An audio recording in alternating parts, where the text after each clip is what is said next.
ওয়াইলুল লিকুল্লি হুমাযাতিল লুমাযা। এই এক সূরা যদি বান্দা বুঝে তো তার জিন্দেগি কাঁপ ধরে যাওয়ার কথা, পুরা জীবন কেঁপে ওঠার কথা।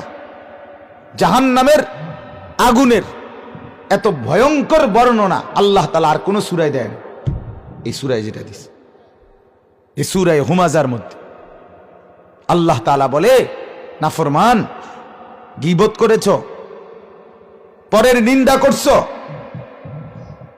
পরের মুখে মুখে, পরের সামনে বা পেছনে তারে মুখের কথা দিয়া কষ্ট দিছ, তো তোমার জন্য যেই আগুন জাহান্নামে জ্বলবে, আল্লাহ বলেন আমি সেই আগুন আমি আল্লাহ নিজে জ্বালায় দেব।